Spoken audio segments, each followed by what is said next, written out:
السلام عليكم. من مدة كده قريت رواية اسمها يوتوبيا. يوتوبيا دي عبارة عن ايه؟ يعني ملخص ان الناس الاغنياء فشخ، يعني الناس الاغنياء فشخ اللي معاهم فلوس كتير، الناس الراقية فكريا، الناس اللي عندها كل حاجة، الصفوة القشطة الكريمة بتاعت المجتمع، نقلوا نفسهم في حتة بعيد عن العشوائيات والناس الهمجية والبرابرة، وقفلوا على نفسهم سور وبقوا دول في حتة ودول في حتة. يعني الناس بنت ما حطينهم على بعض، امشي يا ابني فانت ايه، اقعد مع اللي شبهك. والناس الكويسه الاغنياء فشخ حطوا نفسهم في حته وبقوا يجيبوا كام واحد كده من الناس اللي البنت دي شغالون معاهم. بحس المكان ده مش المكان النظيف، المكان عباره عن فيسبوك. هو فيسبوك في نظري.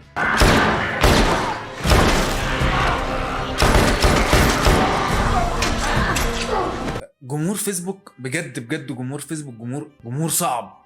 هديكوا كده اسطمبة عن جمهور فيسبوك. يعني الناس على فيسبوك تبقى عامله ازاي؟ اول حاجه، يا اما اكونت فيك حاطط صوره انمي او حاطط صوره ممثل هو بيحبه او اي حاجه، يعني ده مقبول شويه بالنسبه لي، ان هو كده كده مش عايز الناس تعرف ده مين. يا اما اتنين نمبر، يعني دي نمبر 1 ودي نمبر 2. يا اما اتنين بيبقى راجل في منتصف الثلاثينات متصور صوره ببدله، غالبا فوتوشوب، غالبا الصوره فوتوشوب مش حقيقيه، واقف كده متصور في البيت ومخلي حد يقص له الصوره، يا اما مركب نفسه على بدله، عامل بين البوست ايه قرانيه، وبيدخل يسب الدين لاي اي ابن ماشي يسب له الدين. هو كده، هي قافله معايا دلوقتي، هو طالبه معايا ان هو يعمل كده. should be thanking Christ that I am who and what I am because you need me. بحس الناس على فيسبوك يعني بتاخد حقيقتهم، الشخصيه الحقيقيه بقى بياخد راحته بقى على فيسبوك.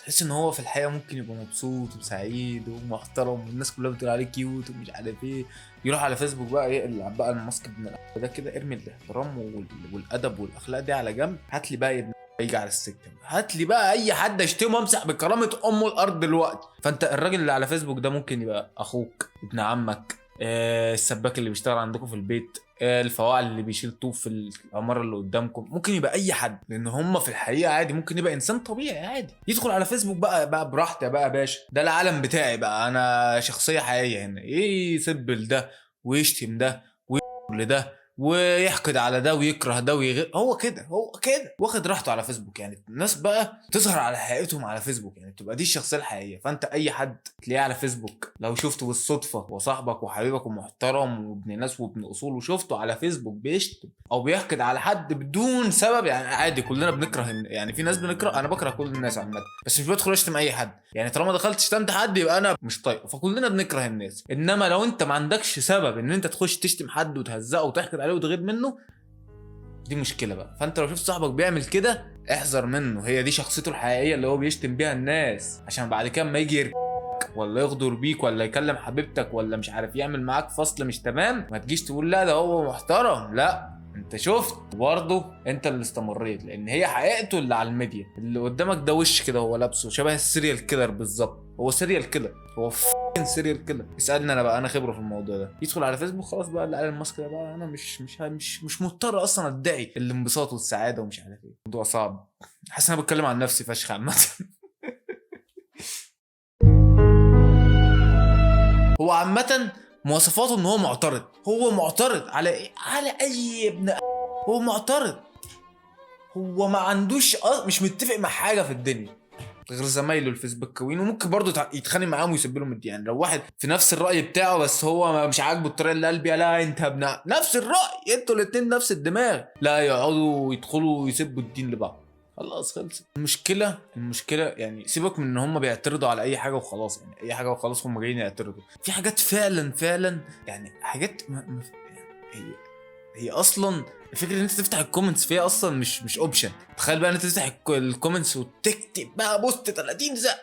يعني مثلا شفت فيديو من كام يوم لفنانه معينه او فنان معين بيتصور، فنان شاب يعني عادي، يعني حكم السن يعني عادي، البشر واطفال وبعد كده بيكبروا ويبقوا شباب ويفضلوا يشتغلوا بقى الشغلانه بنت اللي هم بيحطوا نفسهم فيها لغايه اما يموتوا. دي سنه الحياه، يعني هو بيبدا يفضل مكمل في نفس المسار، فطبيعي ان يبقى في ممثل شاب صغير عادي، حاجه عاديه يعني. ما هو معلش مش هيتولد عنده 60 سنه، ولا الافريج بتاع الممثلين 50 وانت طالع، فاهمني؟ فعادي يبقى في شباب، في جيل جديد صاعد بيمسكوا السينما زي ما كان في زمان. دلوقتي يعني خلاص بقى، فكك من اللي انت عايش فيه ده. فبيتصور مع فان ليه او حد بيحبه او حد عايز يتصور معاه، كاتبين بقى اليوم السابع الفنان فلان الفلاني او الفنان الفلان الفلانيه لحظه سعيده اليوم. هما تفتحش الكومنتس، حاول ما تفتحش الكومنتس لو انت مش غاوي على نفسك. انا بحب على نفسي، فبفتح الكومنتس بقى عشان اعصب نفسي بقى واتجنن بقى. فبفتح الكومنتس الاقي بقى واحد معترض ده فنان يا نهار اسود، ده لسه كان بيلبس بامبرز. ايوه ما هو كبر عادي، كبر واختار ان هو يبقى ممثل، فنان عادي. واللي يقول لك انتوا خليتوه فنان ده، خلينا فنان، احنا بنحبه يعني. في ناس بتحبه كتير فشخ، انا مش منهم بس في ناس كتير بتحبه، انا مقتنع بكده وشايف كده. هو فنان. واللي يجي بقى يدخل بقى يقول لك بقى ده فنان، ده فين ايام روبرت دينيرو، فين ايامك الباتشينو، فين ايام الناس دي، هو ده وده. طب مش يعني انت اصلا قدوتك في الحياه احمد زكي، ودي مش حاجه وحشه بالمناسبه، دي حاجه جامده فشخ، بس قصدي حد مصري زيك. فانت خليك في اللي انت فيه، خليك في دايرتك يعني، ما تطلعش بره. المشكله عامه دي اكتر حاجه انا بكرهها، ان اي حد اذا كان هو فنان مثلا وشاف الكومنتات دي عليه. المشكله اللي انا بتضايق منها بجد، اذا كان هو فنان فعلا ومتابع على فيسبوك، ودي حاجه منتشره اللي من دول، يخش على الكومنتس فبتحس في نفسيته، هو بيتضايق. انا غريب وبتضايق بالك هو بقى، بس انا ما بردش على حد عامه يعني. فهو يدخل بقى نقاش مدته ساعتين، انت مش عارف انت عايز توصل لايه، فاهم؟ انت داخل نقاش ساعتين انت مش عارف انت عايز توصل، انت ماشي مع الافكار الافكار الكلام اللي ملوش معنى، بس انت مصمم ان انت عايز توصل منه للاخر للفهم او للعقل اصلا. يعني انت متخيل ان انت هتوصل معاه لعقل في الاخر، ان هو في دماغه فيه عقل يعني. لا، هو تركيبه العقل اصلا بتوع الناس بتوع فيسبوك مش تركيبه عاديه، هم عندهم في خلل كده. مش عايز ادشن حد والله، يلا يكون حد بيتابعني على فيسبوك ولا هم بتوع الفيسبوك ما يفتحوش يوتيوب اكيد. فرسالتي لاي حد بيشتم على فيسبوك، حاول كده يعني، حاول تبقى زي محمد رمضان مثلا، بيتشتم الصبح وبالليل، كل يوم الصبح وبالليل بيتشتم محمد رمضان وما عمره ما اشتكى. ويجز برضو يعني محمد رمضان بيتشتم الصبح وبالليل، او بيخشوا كده على ويجز هدى المفتي العصر كده بينقنقوا فيهم شويه، وعمرهم ما اشتكوا ولا اتكلموا ولا انتوا بتعملوا ولا بتسووا. يا ريت تبقى كده، يا اما تحاول على قد ما تقدر ما تتبسطش بحاجه على فيسبوك، ما تتبسطش، لان انت دايما هتلاقي اعتراض. دايما انت منزل صورتك مثلا وانت جايب عربيه احلامك مثلا، قعدت تشتغل 10 سنين عشان تجيبها، جبت مرسيدس مثلا، هتلاقي واحد هو معترض، هو من جمهور فيسبوك. يا عم مرسيدس ايه يا جدع؟ انت يا جدع كنت جبت شاهين وسقطتها على الارض بطقم جنط محترم وطقم سماعات وانسى، وهاتك على اللي فاتك بقى، مرسيدس ايه وبربع الثمن، وفر يا عم. انا حر، انا مبسوط بعربيتي، انت مالك يا عم؟ انا بنصحك عشان انت بتعمله ده غلط على صحتك، غلط على عيلتك، وغلط على فيسبوك عامه يعني. انت تعمله ده غلط، ما تعملوش تاني بقى. وصلت الفورمه حلوه، فقررت ان انت تنزل صورتك وتتبسط. بعد ما وصلت الفورمه كويسه، قعدت مثلا في 4 سنين منتظم على اكل معين، ما بتاكلش اي حاجه، لا بقى واخد الكورس فين بقى؟ واخد الكورس فين؟ واخد الهرمون فين يعني؟ فين بقى واخد الهرمون؟ في ولا في دراعك ولا في رجلك؟ قول لي انت واخد الهرمون فين يا عم؟ انا طبيعي والله يعني، انت تحلف بالله ان انت طبيعي؟ لا، انت واخد الهرمون فين؟ اخلص. اللي يضايق ان انت حتى لو واخد هرمون وهو خد هرمون برضه مش هيوصل لربع اللي انت عملته، فاهم؟ عشان هو كائن كده، هو كائن معترض على اي حاجه، عنده مش عنده، بيحلم بيها ما بيحلمش بيها، هو معترض. سافرت سفريه حلوه، ودي حاجه ما انصحكش انت تعملها او اعمل زي حالاتي يعني. انا اما بسافر او اروح اي حته او اي خروجه، بنزل الصور بعد ما ارجع، عشان لو اي حد حقودي غيور عايز يحسد عايز يرقعني عين، خلاص ودي العين بقى مكان ما انا كنت، تروح العين بقى ايه ده فين راح، وانا بقى قاعد في بيتنا نايم مبخبخ ومبسوط.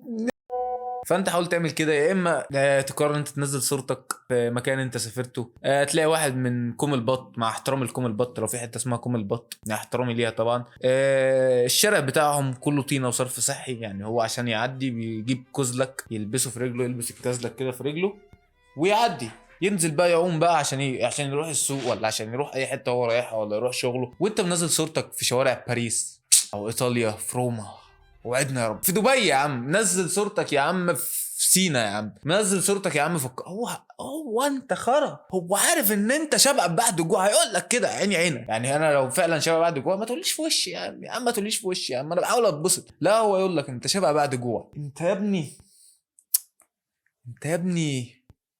انت يا ابني ضعيف، انت قليل في البلد. انت فرنسا ايه اللي رايحها، ولا القاهره ايه اللي انت رايحها؟ انت ولا انت تعبان، ده انت تعبان يا ابني. الفلوس دي كنت رحت فتحت لك بيها مطعم شاورما احسن لك. انا مش عايز افتح مطعم، مش عايز افتح مطعم شاورما. انت كمان يعني انت بعد ما نزلت صورتك في باريس، ولا نزلت صورتك في القاهره، ولا نزلت صورتك في روما، انت كمان ليك عين تتكلم وتعترض على مشروع؟ ليك عين تتكلم اصلا؟ ده انت ولا حاجه، ده ولا حاجه في الدنييه. هو جمهور فيسبوك كده، هو جمهور فيسبوك كده عنده حق الاعتراض على everything، كل حاجه. هو حقه، هو ادى الحق لنفسه ان هو يعترض على كل حاجه. فانت نصيحه من اخوك، مش اخوك، لا انا ما عنديش اخوات. حاول ما تنزلش حاجه على فيسبوك. حاول لو انت متصفح فيسبوك تمسحه، لو انت مش قادر تمسحه وانت يعني بتجيب من عليه شغل او بتجيب من عليه اي حاجه، حاول ما تفتحش الكومنتس بتاعت بوست مالكش فيه. لو شفت بوست عجبك عادي ما تفتحش الكومنتس، شوفه كده من بره. مش شرط انت مش شرط تدعم اللي منزل البوست، سيبه هو كده كده. طالما قرر ان هو ينزل بوست هو عارف هو هيقابل ايه، فانت ما تفتحش الكومنتس. اتبسط واعمل رياكت جميل بس ما تعملش اكتر من كده، لان انت اللي هتشوفه بعد كده هيضايقك وهتكره حياتك وهتكره نفسك. فجمهور فيسبوك غير ادميين، جمهور فيسبوك مش جمهور. بس كده يا شباب، ان شاء الله مفيش غيبه تاني، مفيش. لا مش هقول كده، عشان كل ما بقول كده ما بجيش تاني. مش هقول حاجه وانا في كده وكده. انا مش هعمل فيديوهات تاني، انا خلاص.